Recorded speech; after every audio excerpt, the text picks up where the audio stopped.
నమస్తే, welcome to iDream inside politics with Kavitha. అసలు తెలంగాణలో ఏం జరుగుతోంది? హైడ్రా అనే సరికొత్త అస్త్రాన్ని ప్రధానంగా ఎందుకని తెర మీదకి తీసుకొచ్చారు? ఇతర విషయాలన్నీ ఎందుకు పక్కదారి పడుతున్నాయి?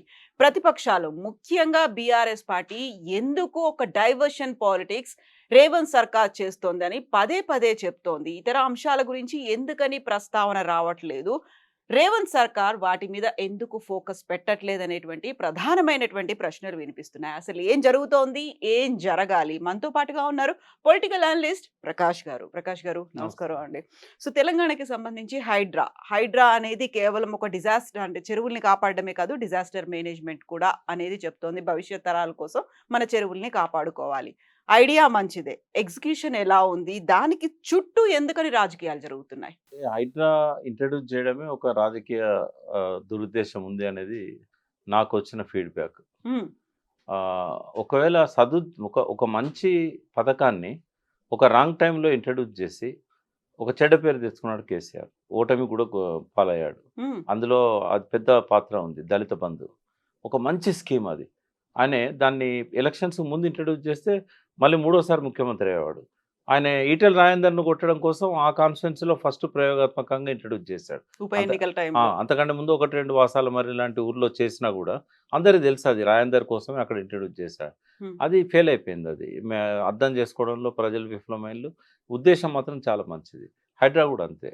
హైడ్రా అనేది మంచి ఉద్దేశం. కానీ దాన్ని కేసీఆర్ దళిత బంధు ఇంట్రడ్యూస్ చేసే ముందు చాలా ఎక్సర్సైజ్ చేశాడు. బట్ హైడ్రా అనేది ఆయన అధికారులతోనే ఎక్సర్సైజ్ చేశాడు. హ్మ్. హైడ్రా అనేది మంచి స్కీమ్ అయినా కూడా దాని చరిత్రను అర్థం చేసుకోవడంలో రేవంత్ రెడ్డి ప్రభుత్వం విఫలమైంది.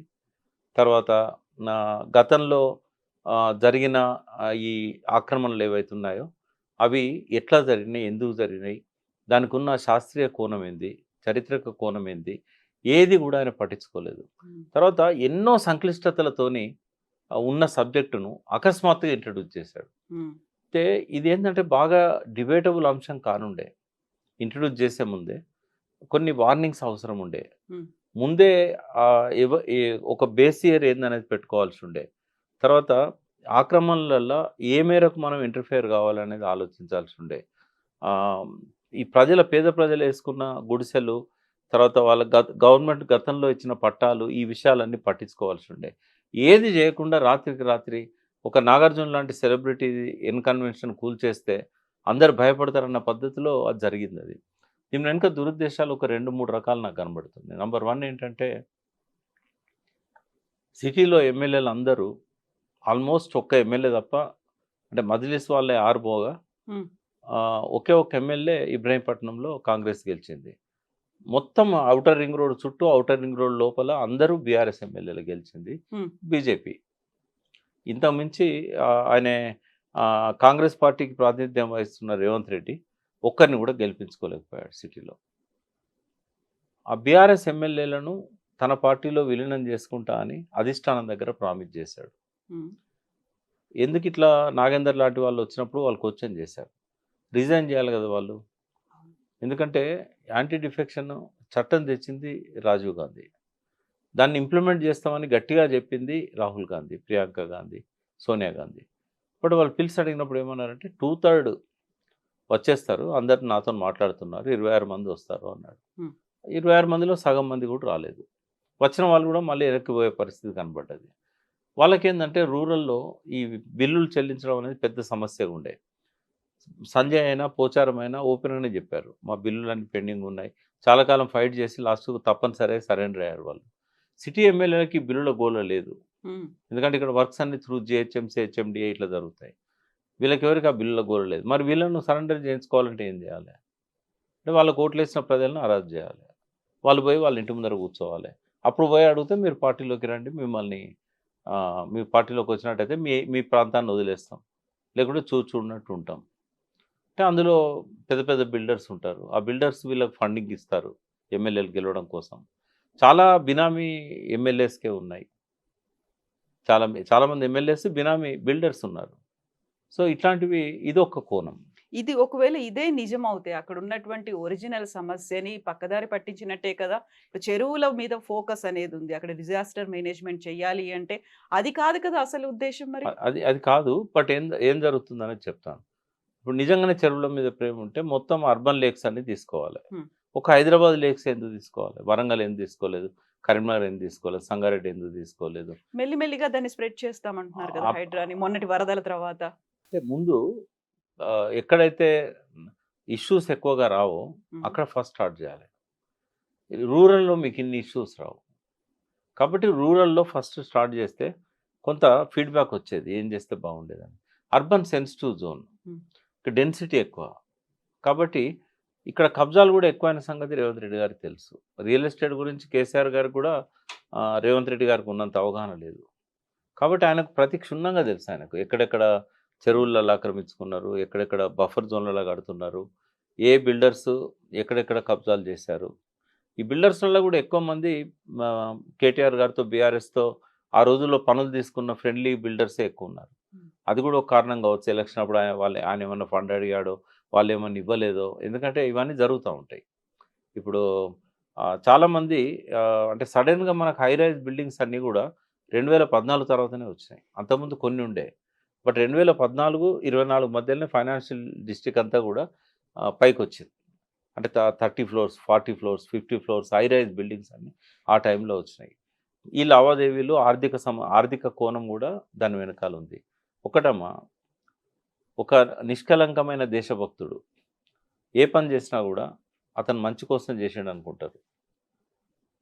అన్ని అవగాహనలున్న రాజకీయ నాయకులు ఏ పని చేసినా కూడా, మంచి పని చేసినా కూడా ఆ స్వార్థం కోసమే చేశాడు, దీని వెనకాల ఏదో ఉంది అనేది అనుకుంటాడు. నేను కూడా అందులో ఒక భాగమే. ఎందుకంటే వీళ్ళ లోపల ఎవ్వరి లోపల కూడా హ్మ్. నేను నిజాయితీని తక్కువ చూస్తా, అవకాశవాదాన్ని ఎక్కువ చూస్తా. ఇప్పటిదాకా పరిపాలించిన ఎవరైనా కానివ్వండి, నో ఎక్సెప్షన్. హ్మ్. అంటే రేవంత్ రెడ్డిని కూడా అట్లనే చూస్తాను. దీని వెనకాల ఈ కోణం ఉంది, స్వార్థ కోణము. లేకపోతే ఒక సెలబ్రిటీ మీదనే ఫస్ట్ ఎందుకు అటాక్ చేస్తాం? హ్మ్. నిజంగానే అతను మొత్తం ఎన్కన్వెన్షన్ ఎఫ్టీఏలో కట్టి ఉంటే నేను కూడా అప్రిషియేట్ చేస్తాను. ఎంతమ్మా కొంచెం ఆ ఎన్కన్వెన్షన్ స్థలంలో నాట్ ఈవెన్ 5% బఫర్ జోన్లో ఉన్నది కానీ, ఎఫ్టీఏలో ఉన్నది కానీ 5%. 95% ఎట్లా కూలగొడతావు? అది కూడా కోర్టులో కేసు పెండింగ్ ఉండంగా, స్టేటస్‌కో ఆర్డర్ ఉండంగా ఎట్లా చేస్తారు?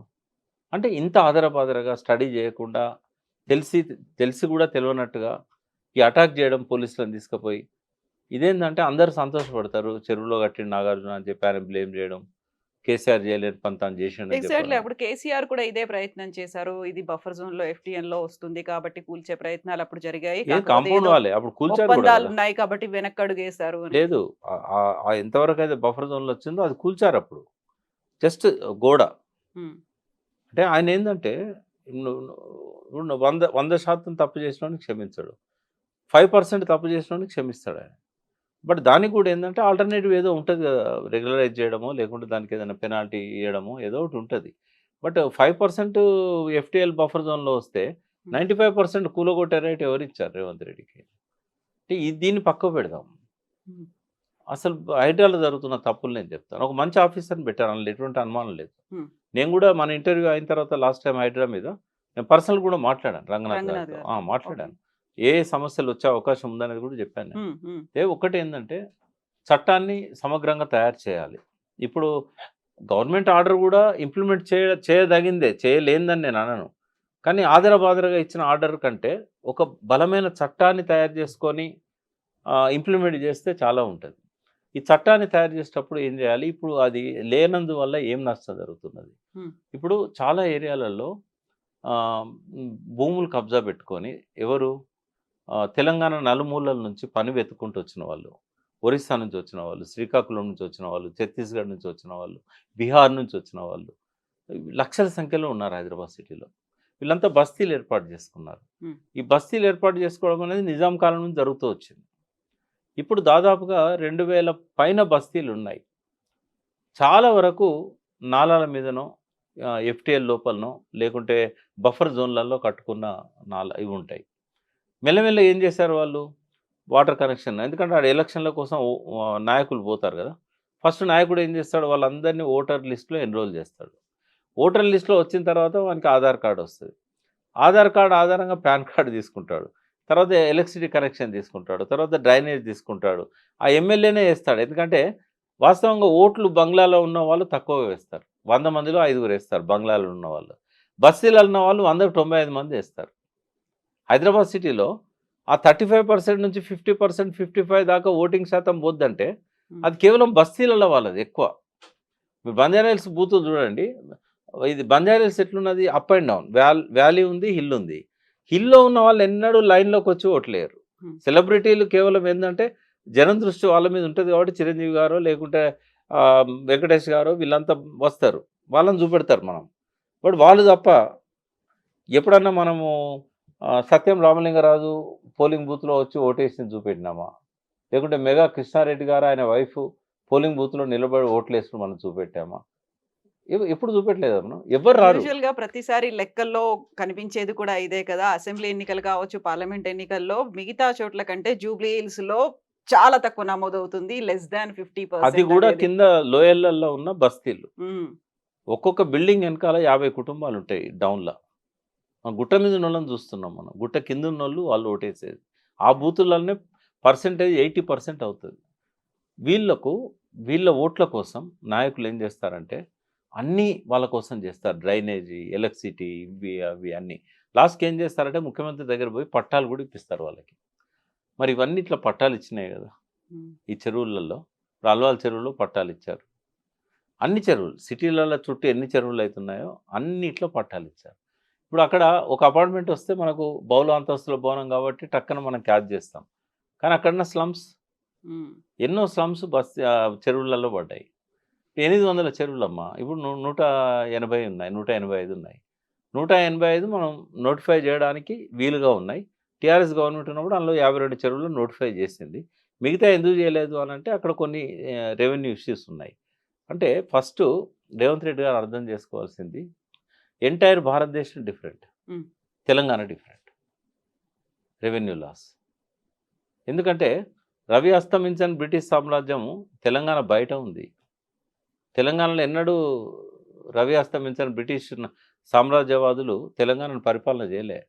వాళ్ళు ఓన్లీ 3 విషయాలలో నిజాంతో అండర్స్టాండింగ్ పెట్టుకున్నారు. ఒకటి ఎక్స్టర్నల్ అఫేర్స్, అంటే యునైటెడ్ నేషన్స్ కానీ వేరే దేశాలతో కానీ విదేశీ వ్యవహారాలు. రెండవది రక్షణ, మూడవది కమ్యూనికేషన్స్. ఈ మూడిట్లో రెవెన్యూ లేదు కదా. రెవెన్యూ మీద ఎవరికి ఉండే పట్టు? మొత్తం నిజాంకే. 224 సంవత్సరాలు వాళ్ళు అనేక రకాల పట్టాలు ఇచ్చారు. ఇనామ్స్ అని, తర్వాత రకరకాల జాగీర్లని, కొంతమందికి సంస్థానాలు ఇచ్చేశారు.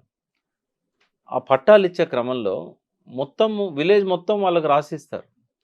అందులో ఎన్ని చెరువులున్నా, ఎన్ని కొండలున్నా, గుట్టలున్నా, గ్రానైట్ గనులున్నా అవన్నీ కూడా వాళ్ళే పట్టదారులే. ఎక్కడ లేదు ఇట్లా. బ్రిటిష్ వాళ్ళ పీరియడ్లో వాటర్ బాడీస్కి అది గవర్నమెంట్ కింద డిక్లేర్ చేశారు, హిల్స్ని గవర్నమెంట్ కింద డిక్లేర్ చేశారు. కానీ తెలంగాణలో అట్లా లేవు. కాబట్టి ఫస్ట్ ఆ చరిత్రను అర్థం చేసుకోవాలి. దాదాపు 90% చెరువులలో ఉన్న భూములు రైతుల పట్టా భూములు. అయితే చెరువులో పట్టా భూమి ఉన్నప్పుడు కన్స్ట్రక్షన్ చేయకూడదు అనేది ఫస్ట్ టైం సుప్రీంకోర్టు ఇచ్చిన జడ్జిమెంట్ ద్వారా, వాళ్ళు ఇచ్చిన కొన్ని గైడ్ లైన్స్ ద్వారా అమల్లోకి వచ్చింది. అది 90స్లో. మరి అంతకంటే ముందు 50 ఏళ్ళ నుంచి సమైక్య రాష్ట్రం ఏర్పడ్డప్పటి నుంచి కూడా, అంతకంటే ముందు నుంచి కూడా ఈ వలస వచ్చిన వాళ్ళంతా గుడిసెలు వేసుకున్నారు, బంగ్లాలు కట్టుకున్నారు, నల్ల కనెక్షన్, కాలనీలు అయిపోయినాయి. మరి ఏది క్రైటీరియాగా తీసుకోవాలి? ఇప్పుడు చెరువుల్లో నీళ్ళున్నా కూడా ఇది పట్టాభూమి అని చెప్పి హైకోర్టు డైరెక్షన్ ఇచ్చింది, పర్మిషన్లు ఇవ్వమని. బతుకమ్మ కుంట అట్లే మాయమైంది. నేను ఫస్ట్ టైం హైదరాబాద్ 78లో నేను ఇక్కడ ఉన్నాను. 78లో బతుకమ్మ కుంట మీదకి వెళ్ళి పోయేటోను. నేను పోయేటప్పుడు నీళ్ళు ఉండేది, చాకలి వాళ్ళు బట్టలు ఉతికేవాళ్ళు. బతుకమ్మ పండుగ వచ్చేదంటే అక్కడ పండుగ జరిగేది 9 రోజులు. మరి ఆ బతుకమ్మ కుంటలో బిల్డింగ్స్ ఎట్లా వచ్చినాయి అంటే కోర్ట్ డైరెక్షన్. చాలామంది ఫైట్ చేశారు అప్పుడు. సేవ్ లోక్ సొసైటీ అనేది సేవ్ లేక్ సొసైటీ అప్పంచి ఉన్నది, సేవ్ రాక్ సొసైటీ ఉంది. వీళ్ళు ఎప్పుడు అర్బన్ లేక్స్ అనేది ఉంది, సేవ్ అర్బన్ లేక్స్ ఉన్నది. వ్యాస్ గారు అని ఉండేవాడు కొత్తపేట హుడా కాంప్లెక్స్లో, బాగా ఫైట్ చేసేవాడు ఆయన. అంటే ఇట్లా ఎంతోమంది పర్యావరణవేత్తలు కూడా ఫైట్ చేశారు. బట్ అప్పుడు ఒక ప్రొటెక్టెడ్ లాస్ అనేటివి లేవు. ఎన్విరాన్మెంట్ లాసే ఫస్ట్ టైం 86లో భారతదేశంలో ఇంట్రడ్యూస్ చేశారు. సో నదులను పరిరక్షించాలి, జలాశయాలను పరిరక్షించాలి అనే కాన్సెప్టు ఎప్పుడూ లేకుండే. ఇక పట్టా భూమిలో ఇల్లు కట్టుకునే హక్కు పట్టదారుకు ఉంటుంది, దాన్ని దేనికైనా అమ్ముకునే హక్కు ఉంటుంది. కాబట్టి చట్టాల్లో ఏముందో హైకోర్టు కానీ సుప్రీంకోర్టు కానీ వాటినే గౌరవిస్తాయి.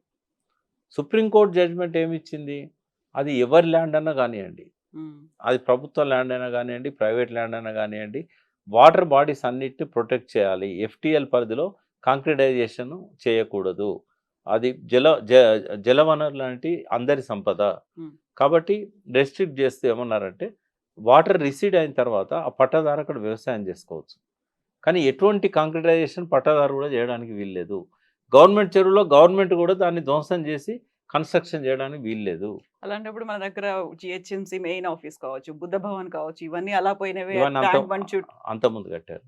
అంటే ట్యాంక్ బండ్ దగ్గర సుప్రీంకోర్టు జడ్జిమెంట్ రాకముందు కట్టారు. అందుకే ఇక్కడ ఐమాక్స్ థియేటర్ కానీ, ఎన్టీఆర్ సంబంధించిన సమాధి కానీ ఇవన్నీ ఎఫ్టీఎల్నే ఉన్నాయి. ఇవన్నీ అంటే అంతకుముందు సెక్రటేరియట్ నిజాం పీరియడ్లో కట్టారు కాబట్టి అది గడ్డ మీద ఉంది. బట్ ఆ జలదృశ్యం దాని పక్కన ఉన్నాయి, ఇవన్నీ కూడా ఎఫ్టీఎల్లోకి వస్తాయి. ఆ బోట్స్ క్లబ్ అయితే కంప్లీట్ అలానే ఉంది కదా హుస్సేన్ సాగర్లో. ఇవన్నీ పాత నిర్మాణాలు. అంటే ప్రభుత్వం ఏం చేయాల్సి ఉండే, సుప్రీంకోర్టు జడ్జిమెంట్ వచ్చిన ఇయర్ను బేస్ ఇయర్గా పెట్టుకోవాల్సి ఉండే. ఎందుకంటే అంతకుముందు ఈ రూల్ లేదు కదా. ఎవరిని బ్లేమ్ చేస్తాం ఆ రూల్ లేనప్పుడు? అప్పుడు ఇచ్చిన కలెక్టర్ను బ్లేమ్ చేయలేం, హైకోర్టును బ్లేమ్ చేయలేం. కాబట్టి ఈ గైడ్ లైన్స్ అనేవి చాలా ఆలస్యంగా పొందుపరిచారు. సుప్రీంకోర్టు గైడ్ లైన్స్ వచ్చే నాటికి ఎన్ని చెరువులు ఉన్నాయి? Not even 200. మీకు కూడా చాలాసార్లు ఏమంటున్నారు, టీఆర్ఎస్ ప్రభుత్వం వచ్చినాక విధ్వంసం ఎక్కువైంది అని అంటున్నారు. తప్పది. టీఆర్ఎస్ ప్రభుత్వం వచ్చిన నాడు లెక్కలేస్తే నేను అదే శాఖలో చైర్మన్ ఉన్నాను. వాళ్ళతో ఇంటరాక్ట్ అయినప్పుడు వాళ్ళు చెప్పింది ఏంటంటే 2014 నాటికి మిగిలిన చెరువులు 125. ఇప్పుడు కూడా అవే ఉన్నాయి. ఈ మొత్తం 10 ఏళ్ల కాలంలో ఒక్క చెరువు అన్న అదనంగా మాయమైంది అని అంటే దేనికైనా సిద్ధం. ఆనాడు ఇప్పుడు శాటిలైట్ ఇమేజెస్ కూడా ఉంటాయి. చెరువుల్లో విస్తీర్ణం కొంచెం తగ్గిపోయింది అనేదానికి నేను ఏకీభవిస్తాను. ఇప్పుడు కొంతమంది ఇన్ఫ్లుయెన్స్ చేసి జిహెచ్ఎంసీలో కానీ అధికారులను కానీ మంత్రులను కానీ ఎమ్మెల్యేలను కానీ ఎమ్మెల్యేల జోక్యంతో ఎమ్మెల్యేల కుటుంబ సభ్యులు కూడా ఒత్తిడి చేసి కొంత ఆక్రమణకు గురి చేస్తే చేయొచ్చు. కొన్ని చెరువులలో 70 ఎకరాలు ఉండాల్సింది 2014లో 70 ఎకరాలు ఉంటే ఇప్పుడు 65 ఎకరాలు ఉండొచ్చు. కానీ మొత్తం చెరువులను మాయం చేసిన సంఘటన లేదు. ఇంకోటి కూడా చాలా క్లియర్ చేయాల్సిన అవసరం ఉంది. కొంతమంది సోషల్ మీడియాలో కూడా వాళ్ళు ఇష్టం వచ్చినట్టుగా వ్యాఖ్యలు చేస్తూ ఉన్నారు. అంటే ఎంత ఘోరంగా ఉంటాయంటే అవి. కాంగ్రెస్ పత్రిక ఇవాళ వెలుగును మనం కాంగ్రెస్ పత్రిక అనుకుంటాం, ఎందుకంటే ఆయన వినోదాలు ఉన్నాడు, వివేక్ అందులో ఉన్నాడు కాబట్టి. అంటే అధికార పత్రికలో మిస్టేక్స్ రాకూడదు. ఫిరంగినాలాను జన్వాడలో కబ్జా పెట్టాడు కేటీఆర్ అని రాశారు. ఫిరంగినాల అక్కడ లేనే లేదు కదా, అడిదికుండానే ఉండదు ఫిరంగినాల. అది తెలుసుకోకుండా అట్లా రాయకూడదు ఒక బాధ్యత గల పత్రిక. రెండవది మాట్లాడేటప్పుడు ఏమంటున్నాయి సోషల్ మీడియాలో కొంతమంది ఏం చెప్తున్నారంటే ఈ కార్పొరేట్ కంపెనీస్కి సిఎస్ఆర్ ఫండ్స్ వినియోగించుకోవడానికి వీలుగా 50 పైన చెరువులను దత్తతిచ్చారు అని చెప్తున్నారు. వాటి వల్ల ప్రొటెక్ట్ అయినాయమ్మా. వాళ్ళకి ఇచ్చిన చెరువు కట్ట నుంచి ఎఫ్టీఎల్ ఇదంతా వాళ్ళకి ఏదైతే మార్క్ చేసి ఉన్నది ఉన్నట్టుగా అప్పచెప్పారో దానిలో కబ్జాలు చేయమని కాదు అది. ఇప్పుడు దానికి సైకిల్ ట్రాక్ కానీ వాకింగ్ ట్రాక్ కానీ వేయడం వల్ల కబ్జాలు ఆపడానికి అది. ఇప్పుడు దాని రౌండ్ ఐడెంటిఫై చేసి ఒకసారి ట్రాక్ వేసాక కబ్జా చేయగలుగుతారా? ఆ ట్రాక్ను దాటి చెరువులో వచ్చి గుడిసెలు వేస్తారా? ఇవన్నీ కూడా ఏంటంటే అభూత కల్పనలు చేసి పోయిన గవర్నమెంట్ని బ్లేమ్ చేసే ఒక కుట్ర జరుగుతూ ఉంది. వాస్తవంగా సిఎస్ఆర్కి ఇవ్వడం వల్ల చెరువు ప్రొటెక్ట్ అవుతుంది. వాళ్ళకి ఇచ్చిన ఇన్స్ట్రక్షన్స్లోనే ఉంటుంది అదంతా. దాన్ని బఫర్ జోన్లో వాళ్ళు ఏమైనా కబ్జాలు చేశారంటే కేసు పెట్టవచ్చు. వాళ్ళ చేతిలో ఉన్న చెరువు కాబట్టి బఫర్ జోన్లో కబ్జా చేశారని. కానీ కట్టను విధ్వంసం చేయడం కానీ ఎఫ్టీఎల్ లెవెల్ తగ్గేయడం కానీ ఇవన్నీ ఏది జరగట్లేదు. ఇట్లాంటివన్నీ కొన్ని అపోహలు ఉన్నాయి. బట్ ఐడెంటిఫై చేయాలి. ఇంకోటి ఈ మధ్య ఇవాళనే పేపర్లో చూసా, ఓ డ్రోన్ లాంటిది ఏదో ఒక టెక్నాలజీ వచ్చింది, అది మొత్తము చెరువు ఎఫ్టీఎల్ను కానీ ప్రతి దాన్ని కూడా రికగ్నైజ్ చేస్తాను. నేనేమంటున్నా, రేవంత్ రెడ్డి ఏం చేసినా కూడా ఎఫ్టీఎల్ విషయంలో మాత్రం ఆయనే ఒక బౌండరీని ఫిక్స్ చేయలేడు. ఎందుకు అంటే 4 రకాలుగా ఎఫ్టీఎల్ని ఫిక్స్ చేయొచ్చు. ఒకటి నిజాం కాలం నాటి మ్యాప్స్ ఆధారంగా, అప్పటి మెమైర్స్ ఉన్నాయి, ఇరిగేషన్ మెమైర్స్, చెరువులన్నిటి మెమైర్స్ ఉన్నాయి, చాలా వరకు ఉన్నాయి. రెండవది కట్ట ఎత్తు ఎంత ఉన్నది అనే దాన్ని బట్టి వాటర్ ఎంత స్టోర్ అవుతుంది అనేది. మూడవది మత్తడి ఎంత హైట్‌లో ఉంది, అలుగు దునికేటప్పుడు ఎంత నీళ్లు స్టోరేజ్‌లో ఉంటాయి. దాన్ని బట్టి కూడా చేయొచ్చు. లేదు ఎగ్జిస్టింగ్ వాటర్ ఎంత స్టోర్ అయి ఉన్నదనే దాన్ని బట్టి కూడా చేయొచ్చు. నువ్వు ఏదో ఒక నిబంధన పెట్టాలి.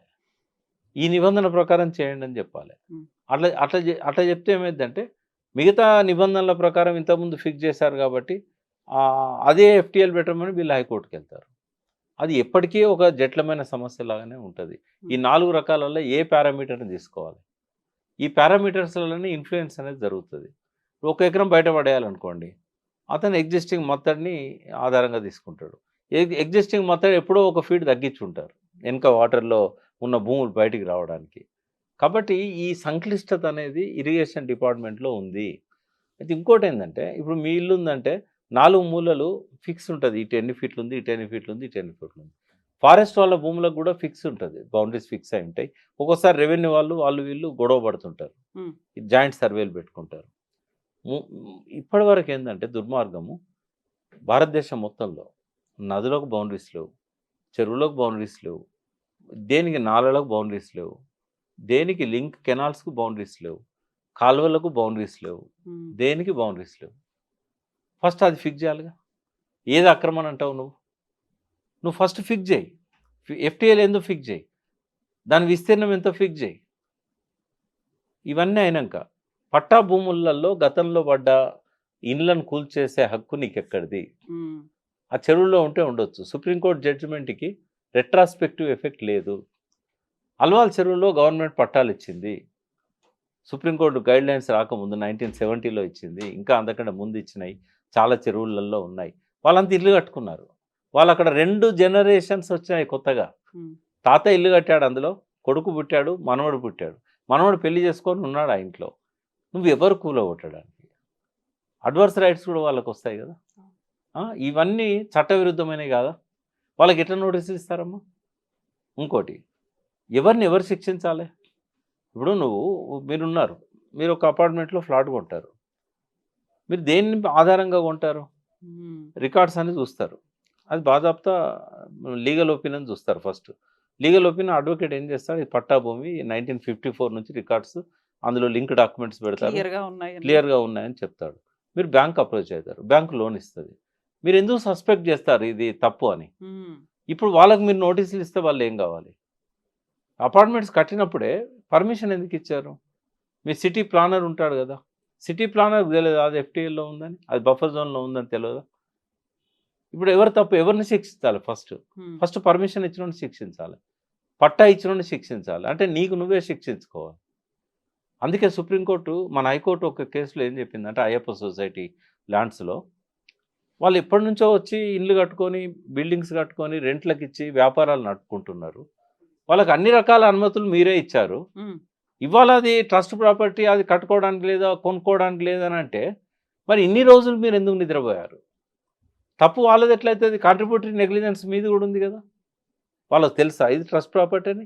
తెలవాల్సింది రెవెన్యూ వాళ్ళకి. వాళ్ళు ఎట్లా అనుమతి ఇచ్చారు? ఇన్ని అనుమతులు ఎట్లొచ్చినాయి వాళ్ళకి? హ్మ్. కాబట్టి మీరు ఇప్పుడు ఏం చేయలేరు. కట్ ఆఫ్ డేట్ పెట్టండి. ఈ జడ్జిమెంట్ ఇచ్చే డేటే కట్ ఆఫ్ డేట్. జడ్జిమెంట్ ఇచ్చే నాటికి ఏవైతే బంగ్లాలున్నాయో అన్ని రెగ్యులరైజ్ చేయండి అని చెప్పేసింది కోర్టు. దాన్ని ఆధారం చేసుకొని మళ్ళీ మ్యానిపులేషన్స్ ఇవన్నీ తర్వాత జరిగినాయి, అది వేరు విషయం. కాబట్టి ఒక హ్యూమన్ ఫేస్ అనేది ప్రజాస్వామ్యంలో ప్రభుత్వాలకు ఉండాలి. హ్మ్. మానవీయ విలువలు లేని సర్కార్ అది ప్రజాస్వామ్య సర్కార్ కాదు. హైడ్రాలో మానవీయ విలువలు లోపించినాయి. మంచి మనిషే రంగనాథ్ గారు. రేవంత్ రెడ్డి గారు కూడా మంచి ఇంటెన్షన్‌తోనే పెట్టొచ్చు. బట్ ఇన్ని లోపాలతో పెడితే దాని హ్యూమన్ ఫేస్ ఉన్నట్టు కాదు కదా! ఇప్పుడు ప్రజాస్వామ్యంలో ప్రజలకు ఉపయోగపడే విధంగా చట్టాలు చేయాలి. ప్రజలకు ఉపయోగపడే విధంగా జీవోలు చేయాలి. ప్రజల చేత, ప్రజల వల్ల, ప్రజలచే పరిపాలించబడే వ్యవస్థను ప్రజాస్వామ్యం అంటారు కదా! మరి ప్రజలను ఇబ్బంది పెట్టడానికి రూల్స్‌ని అడ్డం పెట్టడం అనేది అది ఎట్లా ప్రజాస్వామ్యం అయితది? రూల్ బాలేకపోతే రూల్‌ని మార్చు గాని ప్రజలను శిక్షించొద్దు. హ్మ్. ప్రజల కోసం రూల్స్ ఉన్నాయి. రూల్స్ కోసం ప్రజలు లేరు. నువ్వు ఆ రూల్‌ని ఇంప్లిమెంట్ చేయడంలో పొరపాటైనప్పుడు రూల్‌ను సరిదిద్దుకోవాలి.